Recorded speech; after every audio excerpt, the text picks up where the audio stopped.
Well, the Kansas State Fair. In fact, the 100th Kansas State Fair is ongoing. This is my 49th, and I'm only 52 years old. If you can believe that, friends, you'll stay tuned for the rest of the show because I have a special guest standing by. I first got started in the cattle business. My wife and my father-in-law got me into it. I love dealing with the animals and being in the outdoors. At American Ag Credit, I know a lot of them are in the same business that I am. Therefore they understand what I need and what problems I'm against, so they can work with you on it, and it makes it much easier. It's been passed down to me through the generations, and I want to pass it on down to the next generation or two.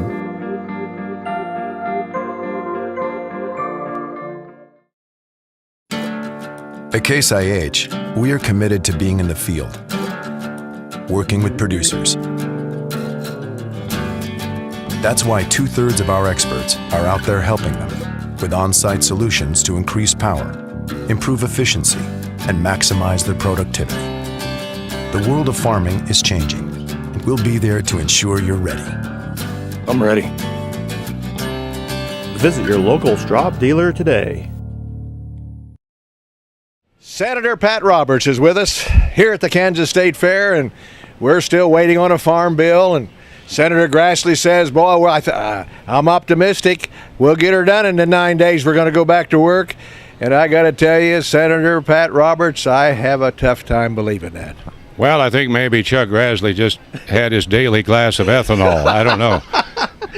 You have a problem with that, too? No. I start the day out. He serves ethanol for the other members of the Ag Committee, and it'll warm me right up. Good, huh? Well, you got to be positive. You got to think optimistically. Our state motto is "To the stars through difficulty." Boy, is this difficult. We've got to make a decision on the conference committee. First, the Republican Party in the House has to make a decision on what they want to do with food stamps.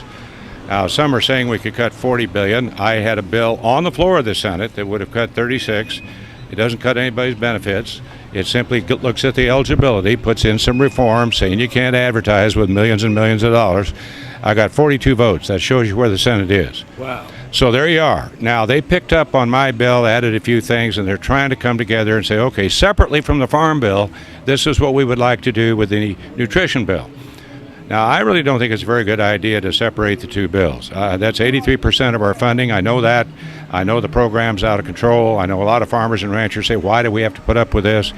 Well, if we don't have it under the agriculture agency, the USDA, and our committee, what would it look like if it was in some other committee that would be even more friendly to the food stamp program with regards to not doing anything about fraud and abuse? The other half of it is that you do get votes from urban lawmakers. That's their bright line. Yep. Okay? Yep. My bright line, my red line is crop insurance. Theirs is food stamps. Somehow or other, if we get some reform of food stamps, I think we can pull this thing together and get a farm bill. Well, crop insurance bothers me. In fact, I think I told you the last time, and you were on the air with me, you could throw that farm bill in the trash barrel as far as this farmer's concerned, with the exception of crop insurance. Crop insurance, right. And, boy, we got some people wanting to knock that out. Well, knock it down. Well, if you look at Kansas, $1.7 billion last year in crop insurance. But look what would have happened if we didn't have that. Yeah. There would have been a disaster bill. It's always a disaster to try to pass it, and it's a disaster to try to implement it. Right. And it doesn't work very well, and you got to wait a whole year before you get any benefit. So the crop insurance program is the one thing that used to be a reform that we would go to, as opposed to higher subsidies so farmers would plant for the government instead of the market. I think you're exactly right. I think we got a lot of supporters. There's a lot of supporters, for crop insurance. We do have our critics, and they take a look at the cost, and quite frankly, they want the money. Yeah. They used crop insurance before, about $16 billion to take from the crop insurance, the RMA, and then use it for other programs. We did put a stop to that.